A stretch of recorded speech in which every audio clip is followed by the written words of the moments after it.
à tous, merci d'être avec nous et désolé pour ces petits problèmes techniques. Je crois qu'on avait envie de faire un bêtisier ce matin. Donc, je refais très rapidement la petite introduction du sujet. Donc, ce matin, on va se parler d'impact de nos pratiques sur l'environnement. Donc, un sujet qui est évidemment crucial et complètement dans le cœur des enjeux de la société dans laquelle on vit. Donc, effectivement, l'impact environnemental, le changement climatique, la crise environnementale, c'est une urgence mondiale aujourd'hui, on en est tous convaincus. Ne serait-ce que les événements climatiques de cet été absolument dramatiques nous ont démontré s'il en était besoin que cette urgence aujourd'hui, elle n'est plus discutable. Et donc, il nous semblait vraiment intéressant que ce matin, on puisse voir nos pratiques marketing à l'aune de cette urgence. Donc, ce matin, cette réunion, on l'a organisée avec Coralie, Julie, qui est animatrice pour le 35, et Pierre-Gabriel, qui est animateur pour le 44. Et en ce qui me concerne, donc, je suis Sylvia et j'anime la BMA pour le Morbihan avec ma co-animatrice Amandine Gaillou. Donc, ce qu'on vous propose ce matin, donc, on est tous finalement au niveau du marketing et de la communication plutôt de par nos métiers en avance et en compréhension de ces grands enjeux sociétaux. Et finalement, il y a quelque chose un peu paradoxal, c'est qu'on est tous plutôt capables et très à même d'expliquer quel est l'impact environnemental des activités de nos entreprises, donc de leurs produits, de leurs services. Mais finalement, là où on est peut-être un peu moins agile et un peu moins en connaissance, c'est sur l'impact environnemental de nos pratiques à nous en tant qu'experts marketing, donc en termes d'impact de nos pratiques à la fois de marketing et de communication. Donc ce matin, on voulait vous donner un peu à la fois des éléments de réflexion et des outils très concrets. Donc on a convié 3 personnes et on les remercie d'être là ce matin. Donc, notre premier intervenant, ce sera Thibaut Dugast avec l'École de l'Impossible, qui est une association qui accompagne les entreprises dans leur transition écologique. On aura également le témoignage de Simon Meuchler, qui nous expliquera comment est-ce qu'il a pensé son offre de ballon pour que ce soit une offre éco-responsable. Et puis, Adrien de chez Aploïd viendra nous expliquer et nous donnera des trucs et astuces très concrets pour améliorer nos pratiques de communication à la fois print et web. Et donc, tout de suite, je vais passer la main à Adrien qui va nous donner quelques petits éléments de contextualisation autour de ce sujet passionnant. Merci Sylvia. Tout le monde m'entend? C'est bon? Très bien. Pas de problème de son. Alors, je vais partager mon écran pour... Vous me dites si tout est OK, vous voyez l'écran? Oui, c'est bon, c'est OK. Très bien. Alors, bonjour à tous. Adrien Gaillardeau, donc effectivement, je suis gérant d'une agence de com Aploïd, une agence de communication spécialisée en éco-responsabilité, éco-conception et éco-communication, pardon. Et je vais m'atteler à un exercice aujourd'hui qui est de voir où se place la communication et le marketing. Alors, on va faire on va prendre un petit peu de hauteur, essayer de voir en termes économiques et écologiques. Voilà, l'idée en fait de cette petite intro, c'est de pouvoir répondre. Parfois, on peut entendre oui, mais voilà, la communication et le marketing, c'est du service, c'est pas de l'industriel, donc ça impacte moins l'environnement. Il peut y avoir vraiment beaucoup de discours sur tout ça. Du coup, vraiment, merci de couper vos micros, vos caméras. Et on est en train de régler tout ça. Il y a le Zoom, le premier lien est aussi reparti. Merci à vous.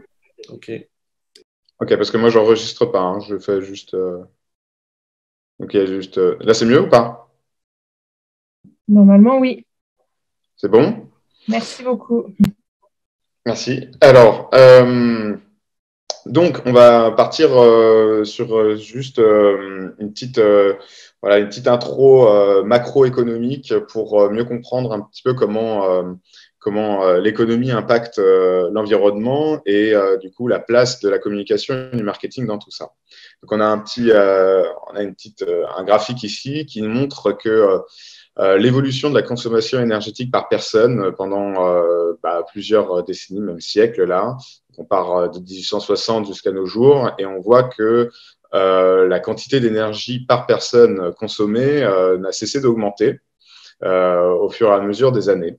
Donc, d'un point de vue mondial, il faut On savoir… a toujours le problème de décalage de son et c'est inaudible. Ah, j'ai rien fait, moi. De mon côté, moi, ça fonctionne, j'ai pas de décalage de son. Ben, je ne sais pas quoi faire, j'ai juste du son de mon côté, moi. Pareil, pour moi, ça va très bien. Ouais, moi aussi. En fait, tout à l'heure, j'avais un décalage de son, mais parce que j'avais laissé l'autre. Il y a la page allumée, parce que du coup, ça remarche sur le premier lien. Et du coup, si vous avez vos deux pages d'allumées, il y a peut-être un décalage. Donc, je vous invite peut-être à rebasculer à l'un ou à l'autre, mais voilà, c'est peut-être lié à ça. On s'excuse. Je pense que Adrien, tu peux reprendre. Merci. Ouais, non, mais il n'y a pas de problème. L'important, c'est qu'on m'entende. Donc, du coup, ce que je disais, c'est que la consommation d'énergie par personne n'a cessé d'augmenter depuis des décennies. Et d'un point de vue mondial, on a une énergie qui est à 85% carbonée. Donc, on peut voir ici que prend un peu plus de place l'hydraulique, le nucléaire et les énergies nouvelles, renouvelables, qui sont plus bas carbone, mais tout de même, le mix énergétique reste extrêmement carboné pour la consommation d'énergie par personne. Et ça nous amène à un autre graphique pour prendre conscience un petit peu de comment fonctionne l'économie et pourquoi elle a un impact environnemental important, à ce deuxième graphique qui est la courbe du PIB mondial en bleu et celle de la consommation mondiale d'énergie, donc de nouveau en vert. Et on voit tout de suite une corrélation entre les deux. Pour la bonne et simple raison que pour créer de la valeur économique, nous transformons systématiquement de la matière en valeur produit et service. Et donc, du coup, plus notre économie croît ou plus on consomme, plus il nous faut d'énergie. Et tant que cette énergie est principalement carbonée, on émettra de plus en plus d'émissions de carbone en fonction de cette croissance. Alors, il y a ça, c'est des chiffres mondiaux. J'imagine bien qu'on entend souvent parler d'une France qui a un parc énergétique plus bas carbone grâce notamment au nucléaire. Il faut savoir que ça, c'est l'industrie de l'électricité et que ça représente seulement 16% des émissions françaises. Et donc, tout le reste qui est carboné, ça va être vraiment le fuel qu'on met dans nos voitures pour le kérosène des avions, des machines qui transforment et tout ce qui crée. Et ça, on est encore extrêmement carboné en Europe, bien que, effectivement, sur la partie énergétique, production d'électricité, on est très bon élève. Donc, il y a encore beaucoup d'efforts à faire. Alors, je vous dis ça. Maintenant, on arrive au sujet du coup de la communication et du marketing. Le marché de la communication, en 2020, il a vachement régressé à cause du Covid, vous en doutez bien. Donc, on a un marché de 26,49 milliards contre un marché qui était de 33,79 en 2019. Et alors, on va s'attaquer à un petit calcul rapide qui permette, du coup, maintenant qu'on sait que la valeur énergétique est liée directement à celle de l'économie et que la valeur énergétique étant très carbonée, et ben, ça a son impact environnemental. On va essayer de faire un calcul rapide de combien émet, en ordre de grandeur, la communication en France, chaque année.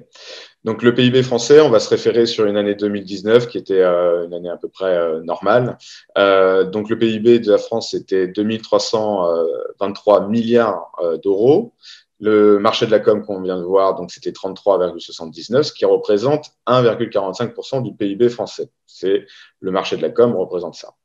Donc là, on va faire le rapport de 1,45% par rapport aux émissions globales de gaz à effet de serre, donc GES, de la France en 2018, parce que je n'ai pas trouvé les chiffres 2019, peu importe, c'est très très similaire, donc on a un chiffre de 445 millions de tonnes CO2 équivalent, ce qui nous fait du coup le coquet résultat de 6,45 millions de tonnes CO2 équivalent. Voilà ce que représente actuellement ce qu'on peut estimer d'émissions pour le secteur de la communication et du marketing en France. Alors, pour vous donner une petite ordre d'idée un petit peu plus concret, c'est 65 500 allers-retours Paris-New York, ou bien un peu moins de 6 000 ans de consommation d'un Français ou d'une Française. Donc, c'est énorme, évidemment. Donc, voilà, dans les interventions qui va venir, on aura certainement beaucoup plus d'infos. Moi, je vous parlerai notamment du fait que la communication et le marketing, c'est pas qu'une économie complètement dématérialisée. Il y a énormément de matériaux et de matériel derrière pour diffuser des réseaux électriques, des réseaux télécoms. Il va y avoir des devices que nous utilisons, les smartphones, pour faire apparaître tout ça, et des outils de production, que ce soit les ordinateurs ou autres, des data centers, des imprimeurs ou des transporteurs. Donc, c'est une économie bien réelle, bien qu'elle soit une économie de service, et donc qui a un impact significatif sur notre environnement.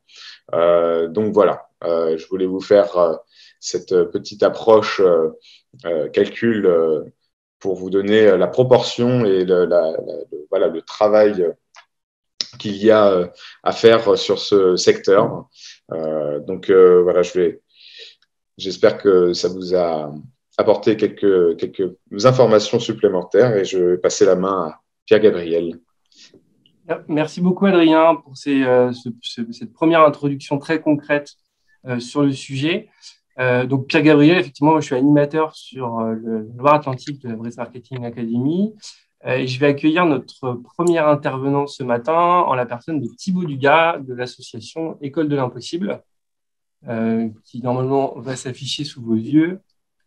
Tu es là, Thibaut ? Bonjour, ouais, je suis là. Bonjour Thibaut. D'abord, première question, je vais laisser te présenter en quelques mots et expliquer tout d'abord ce que c'est que l'École de l'Impossible aux différentes personnes qui sont présentes ce matin. Ouais, alors l'École de l'Impossible, c'est aujourd'hui une association de préfiguration qui questionne les entreprises et les individus notamment, pour essayer de questionner tout ce qui est croyance et mettre en mouvement de façon différente, puisqu'on sait qu'aujourd'hui, avec la façon dont on fonctionne, ça ne marche pas, puisqu'on va dans le mur. Donc le but, c'est de faire autrement pour faire émerger de nouvelles idées, de nouvelles méthodes, de nouvelles façons de faire pour pouvoir créer une nouvelle économie, un nouveau monde. Ça, c'est ma première activité. J'enchaîne vite fait avec ma deuxième activité, qui est la création de sites web éco-conçus, où là, le but, c'est de créer des sites web qui ont le moins d'impact possible sur la planète.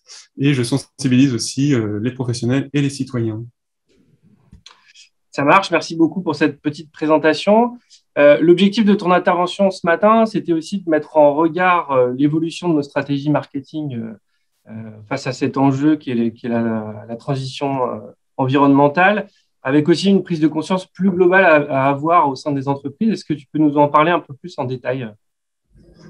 Ouais, alors effectivement, c'est clairement quelque chose qu'il faut prendre un peu plus large que le marketing. Il faut savoir que le but, c'est vraiment de comprendre pourquoi le marketing est un échelon dans tout le mécanisme, mais c'est seulement un échelon. Et aujourd'hui, on sait que c'est assez global. On voit que Adrien nous a présenté au début que c'était l'énergie notamment qui était liée au PIB et donc la consommation. Et du coup, ça veut dire que c'est pas juste le marketing sur lequel il faut se focaliser, c'est vraiment l'ensemble de l'entreprise, l'ensemble de toutes les activités d'une entreprise qu'il faut remettre en question et qu'il faut questionner. Ça marche. Alors, petite parenthèse, si jamais vous souhaitez nous poser quelques questions et poser quelques questions aux intervenants qui vont vous parler ce matin, n'hésitez pas à le faire sur le lien initial qu'on vous a transmis ce matin, sur lequel le chat est toujours actif. Donc, n'hésitez pas à nous poser vos questions et on essaiera de les poser en fin d'intervention de chacun des participants. Voilà. Prochaine question, Thibaut. Une entreprise qui souhaiterait commencer sa transition environnementale, écologique, qu'est-ce que tu lui conseillerais? Par quoi tu lui conseillerais de commencer? Et notamment, on parle souvent de bilan carbone. Est-ce que ça peut être une première étape pour une entreprise, par exemple? Ouais, alors pour commencer, pour répondre à la première partie de la question, je pense qu'il faut déjà être sensibilisé, voir ce qu'il faut faire, voir l'impact, voir la marge qu'il y a à monter. Pour ça, il y a différents jeux, différents systèmes ludiques qui permettent de faire ça. Donc, ça peut être Inventons nos vies bas carbone ou la fresque du climat. Il y en a peut-être certains d'entre vous qui l'ont déjà fait. Et je pense que c'est vraiment quelque chose qu'il faut prendre conscience. C'est la marge qu'il y a à passer. Pour dire très simplement, aujourd'hui, Adrien nous l'a dit un peu, mais on est à 12 tonnes de CO2 équivalent par personne et par Français en moyenne. Il faut passer à 2 en 2050, donc il faut diviser par 6 notre consommation, de l'ensemble de notre consommation dans notre vie de tous les jours. Donc c'est la marche à passer, il faut en prendre conscience, il faut prendre conscience de qu'est-ce que ça a comme impact dans notre société. Donc la première chose à faire, c'est de sensibiliser un maximum et de se renseigner sur qu'est-ce que ça veut dire tout ça. Ensuite, c'est bien sûr d'en parler autour de soi. Si on ne fait que nous, notre petit pas, on va pas y arriver. Il faut que ce soit quelque chose à grande échelle. Et donc, il faut en parler autour de soi. Il faut que tout le monde comprenne quelle marche il y a à faire et vers quoi il faut aller. Donc ça, c'est clairement les deux premières choses qu'il faut prendre en compte. Ensuite, sur le bilan carbone en soi, mon avis est que c'est quelque chose qui peut être important, mais c'est absolument pas la première chose à faire, puisque j'ai dit un peu la marche est tellement grosse qu'il y a beaucoup de choses à faire avant de faire un bilan carbone. Et surtout, ce n'est absolument pas la dernière chose à faire. Un bilan carbone, ça sert justement à affiner ce que l'on veut faire et savoir où on peut encore grappiller quelques impacts pour pouvoir faire encore mieux et toujours mieux.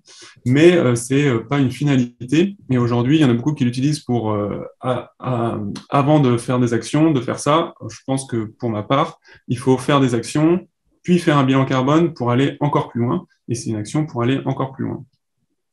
D'accord. Donc, passer plutôt à l'action avant de faire le bilan, quoi. C'est un peu ça l'idée. Oui, tout à fait. Ça marche. Autre sujet, et on a vu dans ton profil que tu étais pertinent pour nous parler de cette question-là, puisque tu es développeur de métier et tu travailles dans les métiers du digital. On entend souvent parler du digital et de la transition numérique des sociétés comme une des solutions possibles, notamment justement à la transition écologique. Est-ce que c'est un faux ami? Pour travailler dans la communication, on entend souvent dire on enlève le papier au profit du digital. Est-ce que c'est une bonne solution selon toi? Et est-ce que ça fait tout dans la stratégie marketing qu'on doit mettre en place demain? Alors, c'est pas forcément un mauvais ami. Après, il faut bien comprendre que ça a des impacts et pas des petits impacts. Aujourd'hui, on dit souvent que le numérique, c'est dématérialisé. En fait, c'est pour moi un très mauvais mot. Dématérialiser, ça veut juste dire polluer plus loin. Donc, le numérique pollue, c'est absolument pas la solution pour que tout soit vert et que tout soit beau. Aujourd'hui, le numérique, ça représente à peu près 4% de gaz à effet de serre au niveau mondial. Donc, c'est pas rien. Hein. C'est que si le numérique on le représentait comme un pays consommateur d'énergie, ce serait le 3e derrière l'Amérique et la Chine. Donc, c'est vraiment quelque chose qui commence à avoir de l'impact. Après, il est encore très loin derrière les transports, l'habitation, quelque chose comme ça. Par contre, c'est un domaine qui évolue très, très rapidement. C'est le domaine qui évolue le plus rapidement parmi tous les autres domaines. Donc, aujourd'hui, c'est un problème, on va dire, qui n'est pas trop majeur, mais il va devenir très vite un très gros problème si on s'en occupe pas aujourd'hui. Donc, il faut le prendre en compte et il faut absolument savoir quel impact il a et comment réduire son impact. Pour réduire son impact, il n'y a pas 36 solutions, hein. On n'a pas beaucoup le temps de développer ce matin. Donc, le but, c'est d'aller droit au but. Et du coup, une des premières choses qu'il faut faire, c'est rallonger la vie de son matériel, que ce soit de son smartphone, de son ordinateur, de sa tablette, etc., etc. Il faut rallonger au maximum la durée de vie de son matériel. C'est ça qui a beaucoup d'impact dans le numérique. Et pour ça, c'est parce que souvent, quand on parle du numérique, on pense juste à l'usage et on se dit c'est pas trop d'impact. Mais en vrai, un ordinateur ou un smartphone, ça prend beaucoup de matière, ça demande beaucoup d'énergie. On l'a vu un peu avec Adrien là tout à l'heure. L'énergie, c'est directement en lien avec le PIB. Et la moitié de l'énergie qu'il consommera dans sa vie, un ordinateur, ça est appliqué lors de sa création. Donc, avant d'acheter un ordinateur, il y a déjà la moitié de son énergie qui a été consommée. Donc, l'achat d'un nouveau matériel est très, très impactant. Donc, le but, c'est de rendre la longévité de son matériel au maximum, de l'agrandir au maximum, et quand on achète un nouveau matériel, d'acheter de la seconde main et pas du nouveau. Souvent, ça ne sert pas à grand-chose d'acheter du nouveau par rapport à de la seconde main. On n'utilise clairement pas toute la puissance que l'on dispose. Et est-ce que c'est quelque chose qu'on peut appliquer aux outils digitaux? C'est-à-dire, est-ce qu'un site Internet, par exemple, il vaut mieux se dire, au lieu de le repenser complètement, d'en refaire un nouveau, penser justement à un site qui pourra évoluer? Voilà, c'est un exemple concret, mais est-ce que cette longévité doit aussi s'appliquer à des outils digitaux quelconques? Ouais, tout à fait, tout à fait. Il faut penser pour faire un site web, il y a plein de choses à prendre en compte pour faire un site web éco-conçu. Et une des choses, effectivement, c'est de le penser à comment il va évoluer dans 1 ou 2 ans ou 3 ans, pour pas qu'il soit dénaturé, pour qu'il reste dans le même univers et on n'est pas obligé de le refaire au bout de 2 ans.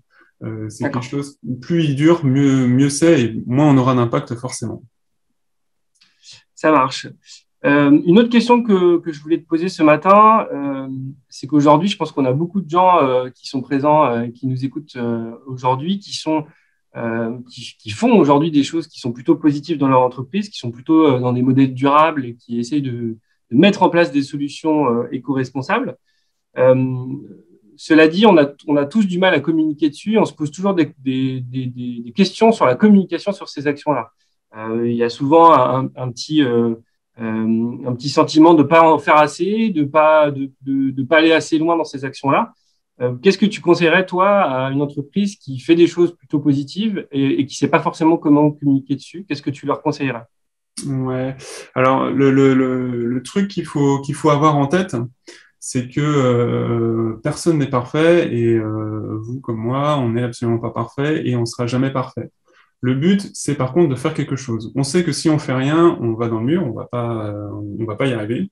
Donc, il faut faire quelque chose. Donc, déjà, le fait de faire quelque chose fait évoluer la cause et fait avancer le problème. Du coup, la solution plutôt. Et du coup, forcément, on peut être taxé de greenwashing quoi qu'on fasse. Par contre, ce qu'on peut faire derrière, c'est communiquer dessus et avoir les retours, les critiques et expliquer tout simplement, hein, les gens sont loin d'être cons, expliquer pourquoi on a fait comme ça et pas comme ça, et expliquer en quoi cette critique va nous aider à la prochaine fois s'améliorer. Donc, à mon avis, il faut communiquer, même si c'est des petites choses et même si c'est des grosses choses, c'est encore mieux. Par contre, il faut être ouvert à la critique et surtout, il faut être dans une intention d'évolution et une intention réelle. Le greenwashing, aujourd'hui, c'est quelque chose qui est commun et surtout depuis 1 an, c'est assez incroyable. Donc, le but, c'est d'avoir une intention réelle et notamment prouver cette intention réelle en s'améliorant et en faisant que s'améliorer, en disant pourquoi et en expliquant tout simplement qu'est-ce qu'on fait et pourquoi on le fait. Et ça suffit que les gens comprennent. Donc, être juste, humble quelque part et aussi dans la remise en question et l'ouverture d'esprit, quoi. Tout à fait. OK. Et avant qu'on passe à quelques questions dans le chat qui, je crois, arrivent, n'hésitez pas à nous poser vos questions. Est-ce que tu aurais, toi, un ou plusieurs conseils à donner à nos amis marketeurs qui sont présents aujourd'hui ce matin, qui pourraient appliquer facilement, simplement dans leur stratégie ou même peut-être des outils que tu utilises? Ouais, alors si j'avais un conseil à donner, c'est que l'écologie, enfin devenir écolo ou réduire son impact en tout cas sur notre planète, c'est pas forcément compliqué à dire. Par contre, c'est beaucoup plus compliqué à faire. C'est pas quelque chose qui est assez simple. Mais on peut déjà se mettre dans un état d'esprit où on va réduire l'impact, tout simplement en imaginant notre produit ou notre service qu'il soit valable, qu'il soit encore en vie, qu'il soit encore utile, c'est surtout ça, qu'il soit encore utile dans, par exemple, 2 générations. C'est avoir une vraie vision sur le long terme et pas sur le court terme sur notre produit, notre service. Et pourquoi pas avoir, par exemple, une garantie à vie sur nos produits ou sur nos services. Là, on arriverait à quelque chose de qualitatif et quelque chose qui, du coup, réduirait son impact puisqu'on ne réactualiserait pas tous les ans, tous les 2 ans, tous les 3 mois. Donc, l'idée, c'est dès lors qu'on conçoit un produit ou même une action marketing quelconque, c'est de se dire, finalement, je la conçois pour la personne qui va l'avoir, mais peut-être aussi pour ses enfants, quoi. C'est un peu ça l'idée. Exactement, pour ses enfants et en quoi ça leur est utile et en quoi ça va en quoi ça va leur apporter quelque chose et que ça va durer dans le temps. C'est surtout ça le truc. D'accord, très bien. Merci à toi. Je crois qu'on a 1 ou 2 questions dans le chat. La première question de Morgane qui nous dit quels sont les outils ludiques en question pour évaluer son bilan carbone? Je pense qu'elle faisait référence à la deuxième question qu'on a abordée ensemble. Pour faire un bilan carbone, il y a quelqu'un qui est là qui parlera plus facilement du bilan carbone que moi, je pense. Donc, je vais laisser la question au prochain. Effectivement, notre troisième intervenant, Adrien, je pense qu'il pourra peut-être apporter des éléments de réponse sur cette question-là avec des outils concrets qu'il maîtrise puisque c'est son travail. Une autre question, est-ce qu'un site éco-conçu offre les mêmes performances qu'un site classique en termes de trafic, de visibilité, de référencement, etc. Pour un site web, en fait, un site web éco-conçu, c'est un site web qui est le plus simple possible et qui est fait avec les plus simples technologies. En tout cas, c'est notre vision à nous qu'on a chez Translucide. Et du coup, nos performances, par exemple, sont aussi grandes, voire plus grandes que beaucoup d'autres sites, parce qu'on n'utilise pas des stratagèmes pour augmenter la vitesse du site, puisque de base, en fait, il est très, très rapide. Et du coup, il est très simple aussi. Donc, ça fait que Google le lit très facilement. Et donc, pour le référencement ou par la rapidité ou même pour les utilisateurs, en fait, c'est quelque chose que Google adore et qui a donc un très bon référencement, en fait, de façon naturelle. Donc, c'est encore mieux que d'essayer de trouver des systèmes pour mieux se référencer. C'est vraiment tout simple. Et est-ce que tu peux nous expliquer en 2 mots peut-être ce que c'est qu'un site éco-conçu? Parce qu'il y a peut-être un certain nombre de personnes qui ne sont pas forcément au fait de ce que ça peut être techniquement. Et voilà. Ouais, alors techniquement, il y a plusieurs choses. En fait, il y a plusieurs domaines dans lesquels on intervient. Et c'est pour faire un site web éco-conçu. Le premier, c'est bien sûr le besoin utilisateur. Moins il y a de fonctionnalités sur un site, moins il est compliqué, plus il va vite et moins il est compliqué à entretenir, à avoir de bugs, etc., etc. Donc, il faut savoir qu'aujourd'hui, un site web, en moyenne, c'est à peu près 70% ou 80% de fonctionnalités qui soit ne sont jamais, soit rarement utilisées. Donc, ça veut dire que si vous venez à Translucide avec un cahier des charges tout fait, nous, on sait qu'il y a au moins 50% des fonctionnalités de ce site web qui ne vont pas servir dans la plupart des cas. Donc, le but, c'est de réduire au maximum les fonctionnalités, que ce soit le plus simple et que l'utilisateur aille le plus rapidement à son information. Contrairement à beaucoup d'autres sites où le but, c'est de retenir l'intention, de retenir l'utilisateur, nous, notre but, c'est qu'il passe le moins rapidement possible, moins de temps possible sur le site web, puisque s'il trouve l'information le plus vite possible, il va être le plus satisfait, et c'est ce qu'il faut. Donc, il y a cette fonctionnalité-là au niveau des utilisateurs. Et après, techniquement, on met ensemble des choses très simples, on développe des choses très simples pour pouvoir améliorer la performance et pour pouvoir justement... par exemple, des choses très simples. Qu'est-ce que je pourrais dire comme exemple? Par exemple, la vidéo YouTube. Si on met une vidéo, alors déjà, on essaie d'enlever la vidéo de base sur un site web, parce que ça ne sert pas forcément. Si ça sert, et ça peut être le cas, dans ce cas-là, on ne met pas la vidéo YouTube directement, mais on met une image, ce qui permet et quand on clique sur l'image, on charge la vidéo. Parce que quand on met directement la vidéo, en fait, la vidéo, elle est préchargée, pour que quand on clique dessus, ça se lance tout seul. Alors que ça ne sert pas à grand-chose au final. Donc, il suffit juste, à la place de charger la vidéo tout le temps, de charger la vidéo que quand on en a besoin. Et c'est un peu le principe de l'éco-conception, c'est on ne charge que ce dont on a besoin et pas tout. On ne charge pas toutes les images, on charge que celles dont on veut. Ce que je comprends dans ton approche, c'est qu'en fait, il y a autant une partie un peu technique dans la façon de concevoir le site que dans l'utilisation même, qui est aussi remis en question et revu dans la façon de découvrir les sites Internet, quoi. C'est ça. Il y a aussi bien le développement que le graphisme, que le cahier des charges en lui-même et les fonctionnalités qu'on veut sur le site web. C'est un ensemble et c'est comme le marketing. Hein. Il ne faut pas juste se pointer sur le marketing. C'est vraiment un ensemble qui doit être pris en compte si on veut vraiment réduire l'impact qu'on a sur notre planète. Très bien. Écoute, merci Thibaut pour ton intervention. Merci à vous.